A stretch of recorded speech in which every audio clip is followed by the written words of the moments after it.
एक और बड़ी खबर, ईरान के विदेश मंत्री अब्बास अरागची का ऐलान। अरागची ने ट्रंप को जवाब दिया, मिसाइलों पर किसी से बात नहीं करेंगे, मिसाइल उत्पादन में दखल मंजूर नहीं, बैलिस्टिक मिसाइल प्रोग्राम पूरी तरह से बंद होगा, यह कहा गया है अब्बास अरागची की तरफ से। यानी कुल मिलाकर जो ईरान को लेकर इजराइल और अमेरिका बोल रहे हैं कि भाई हम बातचीत को जारी रखना चाहते हैं और बातचीत होनी चाहिए परमाणु कार्यक्रम को लेकर, मिसाइल प्रोग्राम को लेकर, लेकिन इसको पूरी तरह से खारिज कर दिया गया सीधे तौर पर अब्बास अरागची की तरफ से।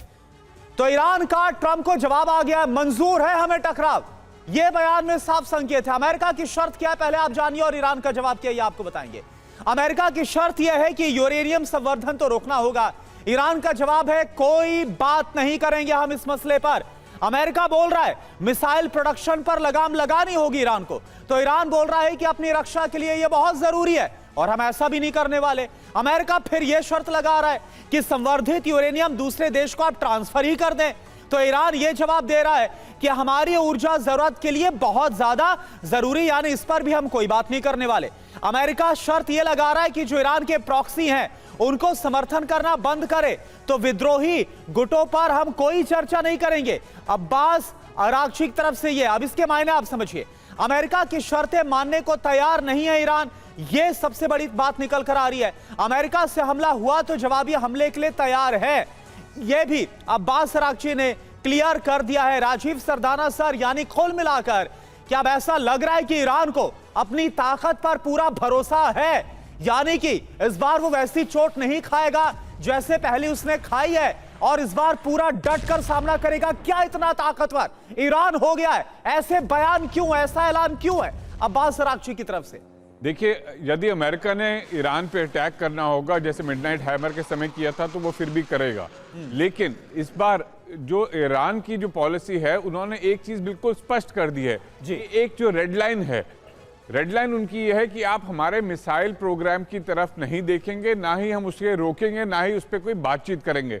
न्यूक्लियर प्रोडक्शन पे, न्यूक्लियर वेपन्स पे वो फिर भी बात करने को तैयार है, लेकिन अगर आप कहें कि किसी देश को कि आप अपने सारे हथियार छोड़ दे, वो ईरान जिसकी मिसाइल टेक्नोलॉजी अच्छी है, जिसकी मिसाइलें ईरान से इजराइल तक जा सकती हैं, अगर आप कह रहे हैं कि उन्हें छोड़ दिया जाए तो वो बिल्कुल भी इसमें कोई बातचीत की गुंजाइश ही नहीं है।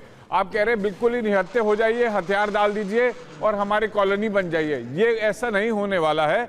ईरान इस बात पे टिका रहेगा कि वो अपने मिसाइल प्रोग्राम को नहीं छोड़ेगा, चाहे भले ही जितने और सैंक्शन लगाने हैं, जितने और अटैक करने हैं कर दीजिए। ईरान की एक रेड लाइन है जो नॉन नेगोशिएबल है।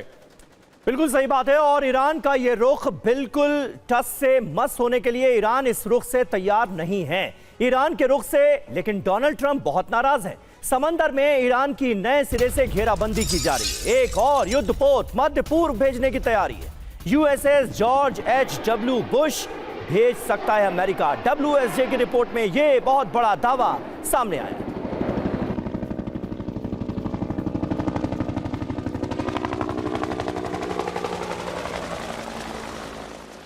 तो देखिए, ईरान पर हमले की तैयारी पूरी हो चुकी है। समंदर से लेकर मध्य पूर्व तक ईरान की घेराबंदी हो चुकी है। अरब सागर में अमेरिका के USS अब्राहम लिंकन और USS Frank Peterson aircraft carrier तैनात हैं।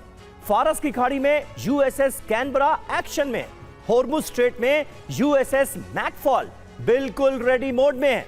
बड़ी बात यह है कि USS जॉर्ज H.W. बुश को मध्य पूर्व भेजा जा रहा है। अभी यह युद्धपोत वर्जीनिया के पास वॉर ड्रिल कर रहा है। USS जेराल्ड फोर्ड को भी भेजने की तैयारी है। ये अहम जानकारियां सामने आ रही हैं और हमारे साथ नेवल कमांडर सरदाना साहब भी मौजूद हैं। सरदाना साहब, बताइए, समंदर में ये तैयारियां क्या संकेत देती हुई नजर आ रही हैं? क्योंकि ये बात अमेरिका भी अच्छी तरह से जानता है कि उसके बड़े बड़े युद्धपोत ईरान की मिसाइलों के सामने टिक नहीं पाएंगे। अगर मिसाइल अटैक शुरू हुए ईरान से तो उसके बावजूद भी समंदर की ये घेराबंदी, आपको रणनीति क्या नजर आ रही है? देखिए, आपको पहले समझना पड़ेगा कि एक जो एयरक्राफ्ट कैरियर है, जो इतने बड़े युद्धपोत हैं, हाँ। ये एक इनकी जो क्षमता है एक शहर के बराबर है। जैसे इनके अंदर हजारों लोग काम करते हैं, इनके ऊपर सैकड़ों हेलीकॉप्टर हैं, इनके ऊपर सैकड़ों जहाज हैं, लड़ाकू विमान हैं।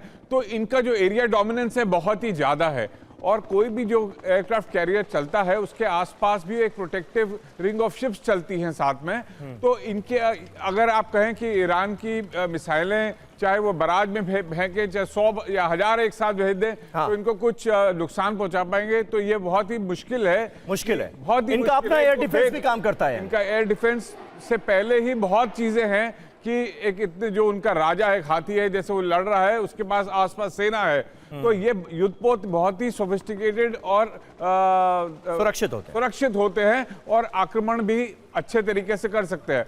तो इनको खतरा नहीं है, खतरा ईरान को है। और घेराबंदी हाँ जरूर है कि एक डोमिनेंस हो जाएगी उस एयर स्पेस की, उस वाटर स्पेस की।